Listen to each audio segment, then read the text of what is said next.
ये मेरे 3 वीडियो में से दूसरा वीडियो है जो मैं ऑपरेशन सिंदूर पर बना रहा हूँ। पहला वीडियो मैंने कल बनाया था। अब इस वीडियो में मैं उन सबकरों के बारे में बात करूँगा जो ऑपरेशन सिंदूर से भारत और पाकिस्तान के बीच अगली मुठभेड़ के लिए सीखे जाने चाहिए, जो कि निश्चित रूप से होगी।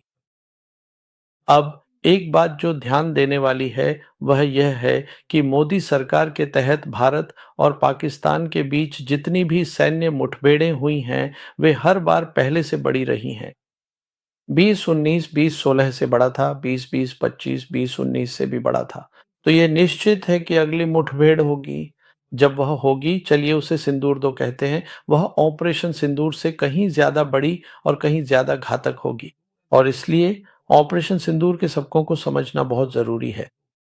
और मुख्य दलील यह थी कि भारतीय सेना ने युद्ध के रणनीतिक और संचालन स्तर की जगह प्रधानमंत्री को सौंप दी है। और आज प्रधानमंत्री मोदी भारत के सर्वोच्च संचालन कमांडर के रूप में उभरे हैं। इसका असर पड़ता है। जब हम रणनीतिक स्तर की बात करते हैं, तो हम राजनीतिक नेतृत्व की बात कर रहे होते हैं, जो सैन्य नेतृत्व को बताता है कि क्या करना है। और जब हम संचालन स्तर की बात करते हैं, तो यह वह क्षेत्र है जो भारतीय सेना के लिए पवित्र माना जाता है, जिसमें यह तय किया जाता है कि कार्य कैसे किया जाएगा। इसी कारण सभी तीनों सेनाओं के प्रमुख वे अपनी अपनी सेवा के सर्वोच्च संचालन कमांडर होते हैं।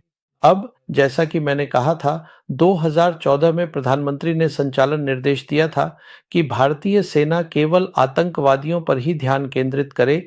यह अधिकार भी प्रधानमंत्री को सौंप दिया गया है। तो मुख्य बात थी आतंकवाद विरोधी अभियान। और अगर भारतीय सेना को आतंकवाद विरोधी अभियान करना है, तो एक स्पष्ट लेकिन अनकहा प्रतिबंध है। प्रतिबंध यह है कि भारतीय सेना द्वारा कोई सैन्य से सैन्य टकराव नहीं किया जाएगा। ऐसा कुछ हमने 2019 में और 2025 में भी होते देखा है। 2019 में हमने देखा कि भारतीय वायुसेना ने बालाकोट अभियान चलाया, जो कि आतंकवाद विरोधी अभियान थे। लेकिन जब अगले दिन भारतीय पाकिस्तानी वायुसेना की ओर से जवाबी कार्रवाई हुई, सैन्य से सैन्य टकराव के संदर्भ में, क्योंकि उन्होंने भारतीय भूमि पर सैन्य ठिकानों को निशाना बनाया, भारतीय वायुसेना ने स्वीकार किया कि जो उन्होंने किया वह युद्ध की कार्रवाई थी। लेकिन भारतीय वायुसेना ने जवाब नहीं दिया। और यह ठीक उसी सीमा के बारे में था कि कोई सैन्य से सैन्य टकराव न हो। टकराव और इसीलिए भारतीय पक्ष की ओर से कोई बढ़ोतरी नहीं हुई। यही बात हमने ऑपरेशन सिंदूर में भी देखी थी। कृपया याद करें, ऑपरेशन सिंदूर में पहली रात 6 से 7 मई को जो हवाई लड़ाई हुई थी, उसमें भारतीय वायुसेना ने आतंकवाद विरोधी अभियान चलाए थे। उसने 2 आतंकवादी ढांचों, 2 आतंकवादी ठिकानों को निशाना बनाया था। लेकिन जब तुरंत ही पाकिस्तान वायुसेना की ओर से जवाबी कार्रवाई हुई, जो कि हवाई से हवाई टकराव था, यानी सैन्य से सैन्य टकराव, हवाई से हवाई टकराव, जो हम जानते हैं कि किसी भी वायुसेना का मुख्य मिशन होता है। मेरे आकलन में भारतीय वायुसेना ने जवाब नहीं दिया, क्योंकि उस पर एक संचालनात्मक प्रतिबंध लगाया गया था। और इसके समर्थन में कुछ सबूत भी हैं।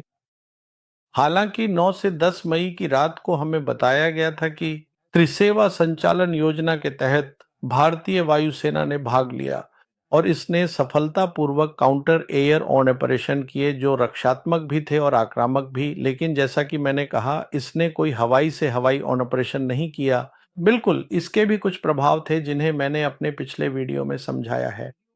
लेकिन इस वीडियो में मैं जिस मुख्य बात पर चर्चा करना चाहता हूं, वह यह है कि ये प्रतिबंध किसने लगाए, या इस मामले में प्रधानमंत्री की किसने मदद की संचालन स्तर के युद्ध को स्वीकार करने में। यह भी मैंने अपने पिछले वीडियो में समझाने की कोशिश की थी।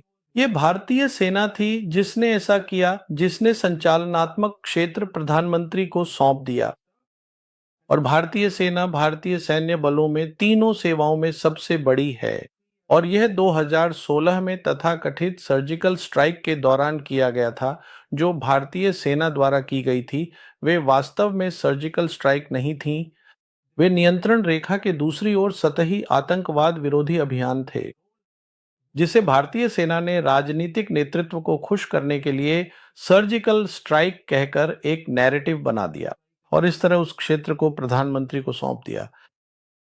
अब सवाल यह है कि भारतीय सेना ने ऐसा क्यों किया, और इसका जवाब बहुत ही सरल है। कृपया याद रखें कि किसी भी सेना का मुख्य कार्य गर्म युद्ध के लिए तैयारी करना होता है, और जब हम गर्म युद्ध की बात करते हैं तो हम जनरलशिप की कला को अपनाने की बात कर रहे होते हैं। और जनरलशिप की कला यह है कि आप युद्ध के विज्ञान और कला के बीच संतुलन बनाएं। यही युद्ध की कला है, और ये किसी भी वरिष्ठ अधिकारी या जनरल का मुख्य कार्य होता है। अब जब हम युद्ध के विज्ञान और कला के इस संतुलन की बात करते हैं, तो कोई भी व्यक्ति आपको बताएगा कि किसी वरिष्ठ अधिकारी की सेवा या वर्दी में अनुभव केवल लगभग 25% ही मायने रखता है, इससे अधिक नहीं। 75% जनरलशिप की कला युद्ध में आई प्रगति को जानने में है, और इसके लिए आप पढ़ते हैं और चिंतन करते हैं। यही युद्ध कला है। भारतीय सेना के मामले में, जैसा कि मैंने समझाया है, पिछले 35 वर्षों से यह आतंकवाद विरोधी अभियानों में उलझी रही है, जो कि सामरिक अभियान हैं, जिन्हें उन्होंने अब एक संचालन कला के स्तर तक ऊंचा कर दिया है, जबकि वे वास्तव में ऐसा नहीं है।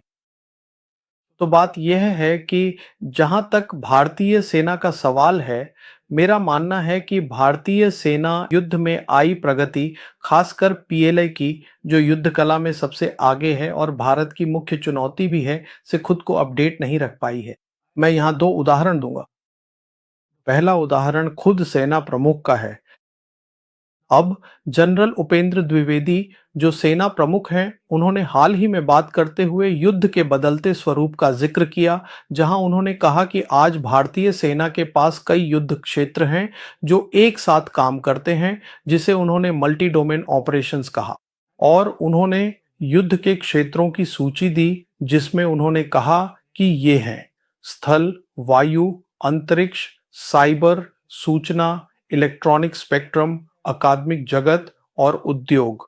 अब समस्या यह है कि ये सभी क्षेत्र वास्तव में भारतीय सेना या भारतीय सैन्य के युद्ध क्षेत्र नहीं हैं, क्योंकि जब हम युद्ध क्षेत्र की बात करते हैं तो हम किसी सेवा या सैन्य बल की उस क्षमता की बात कर रहे होते हैं, जिससे वह उस विशेष क्षेत्र में अपने प्रतिद्वंद्वी से मुकाबला, संघर्ष और सामना कर सके। और जब आप परिभाषा को देखें तो भारतीय सेना या सेवाओं के पास केवल 3 युद्ध क्षेत्र हैं। तीनों सेवाएं, सेना, वायुसेना और नौसेना की अपनी अपनी भौतिक युद्ध क्षेत्र हैं, और वहीं वे लड़ सकती हैं। जहां तक साइबर स्पेस और इलेक्ट्रॉनिक स्पेक्ट्रम का सवाल है, भारतीय सेना में जिस बारे में प्रमुख ने बात की, उसके संदर्भ में ये केवल फोर्स मल्टीप्लायर हैं, जो युद्ध के क्षेत्रों को बढ़ाते हैं। ये अपने आप में युद्ध क्षेत्र नहीं है। तो समस्या, जैसा कि मैंने यहाँ कहा, यह है कि अगर पीएलआई का अध्ययन किया जाए तो यह महसूस किया जाएगा कि आज पीएलआई के पास 7 युद्ध क्षेत्रों में लड़ने की क्षमता है, जबकि भारत केवल 3 युद्ध क्षेत्रों में ही लड़ सकता है। इसलिए मैं यहाँ तक कि सेना प्रमुख को भी मेरी किताब पढ़ने की सिफारिश करता हूँ। यह किताब 2022 की शुरुआत में आई थी। इसका नाम है द लास्ट वॉर। पीएलआई के बारे में जानने योग्य अधिकांश बातें इसमें हैं।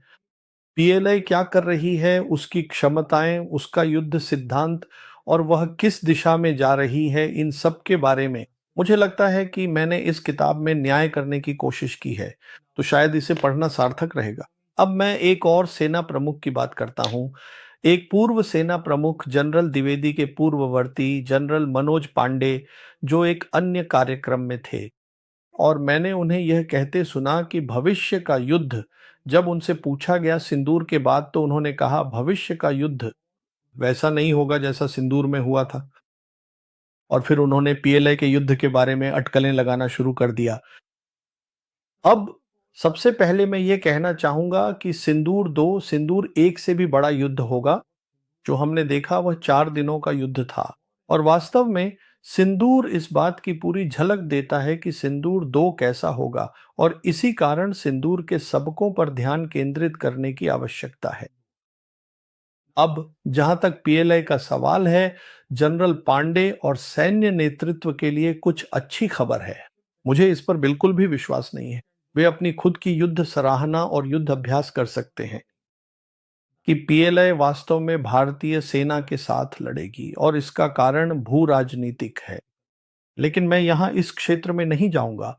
लेकिन एक उदाहरण है, एक मामला है जहां पीएलए उन ग्रे जोन ऑपरेशनों से आगे जाएगी जो वह करती है।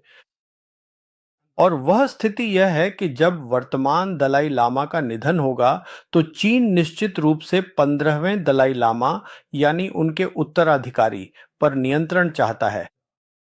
वह तिब्बतियों या भारतीयों को 15वें दलाई लामा पर नियंत्रण करने की अनुमति नहीं देगा। तो आज जो सबसे खराब स्थिति मैं देख सकता हूं वह यह है कि पीएलए पीएलए सीधे युद्ध में नहीं कूदेगा, बल्कि अपने विशाल गैर घातक नॉन किनेटिक क्षमताओं का उपयोग करेगा जो युद्ध क्षेत्र में बहुत बड़ी हैं। इसे ही पूरे राष्ट्र का युद्ध, होल ऑफ नेशन वॉर कहा जाता है। आज उसके पास यह क्षमता है कि वह भारत में नागरिक जीवन को पूरी तरह ठप कर सकता है। मैं यहां विस्तार में नहीं जाऊंगा क्योंकि फोकस सिंदूर पर है। अब जहां तक सिंदूर 2 और युद्ध क्षेत्र की बात है, तो युद्ध क्षेत्र निश्चित रूप से भारत और पाकिस्तान के बीच होगा, जिसमें पीएलए पाकिस्तान की पूरी तरह से मदद करेगा। तो जो हमने सिंदूर 1 या ऑपरेशन सिंदूर 1 फ्रंट इंटीग्रेटेड वॉर में देखा था, वह बहुत ऊंचे स्तर पर और भी बढ़ाया जाएगा। क्योंकि जहां तक चीन का सवाल है, चीन जब कहता है कि वह पाकिस्तान की क्षेत्रीय अखंडता और संप्रभुता का समर्थन करेगा, तो वह सच में ऐसा ही मानता है और वे ऐसा करेंगे भी। तो ऑपरेशन सिंदूर 2 के संदर्भ में हमें जिस चीज के लिए तैयार रहना चाहिए या जिसकी ओर देखना चाहिए, वह पाकिस्तान की ओर से है। जहां तक रणनीतिक स्तर का सवाल है, उसे फील्ड मार्शल आसिफ मुनीर नियंत्रित करेंगे।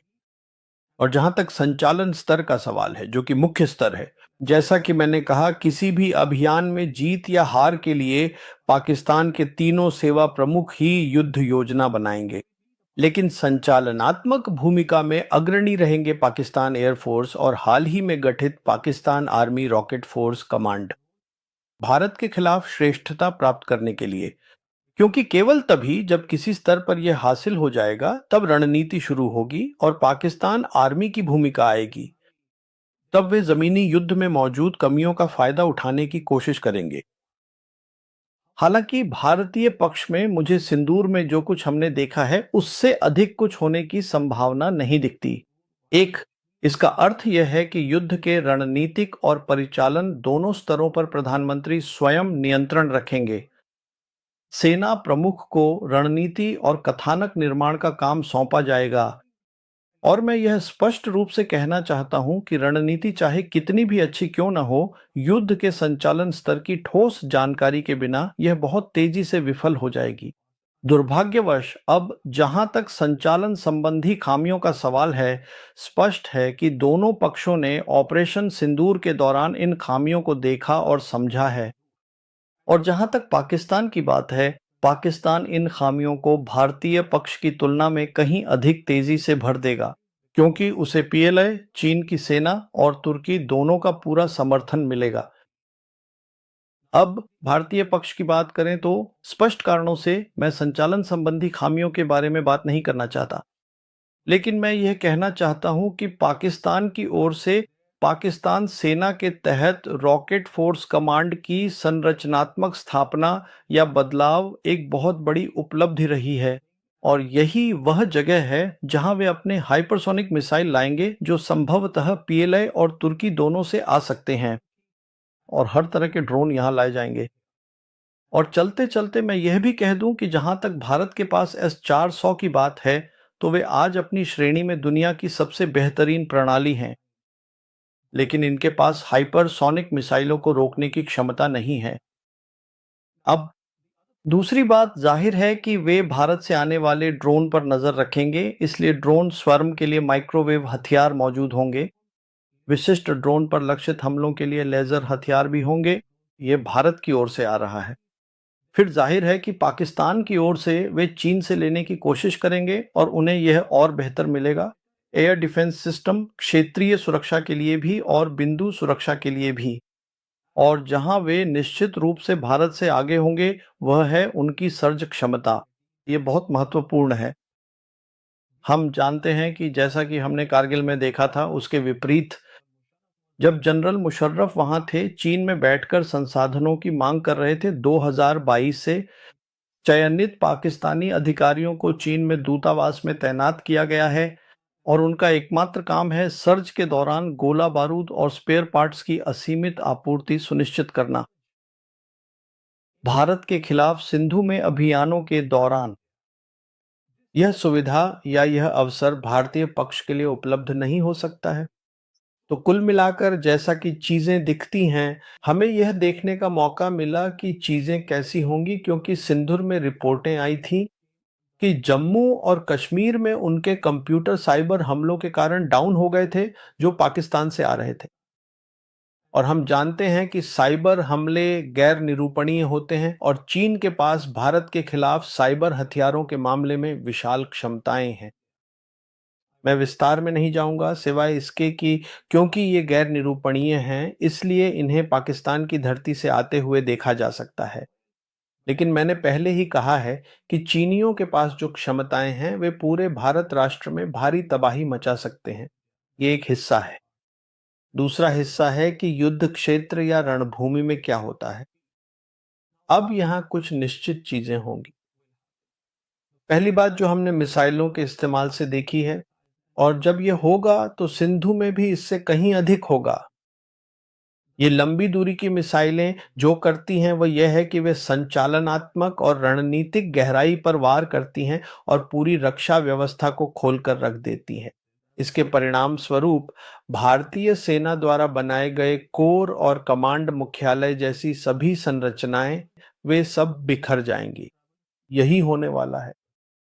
फिर पूरी रणभूमि का युद्ध क्षेत्र, जहां तक पाकिस्तान की बात है, उनके लिए यह क्षेत्र पूरी तरह पारदर्शी होगा। यह उनके लिए प्रकाशित किया जाएगा।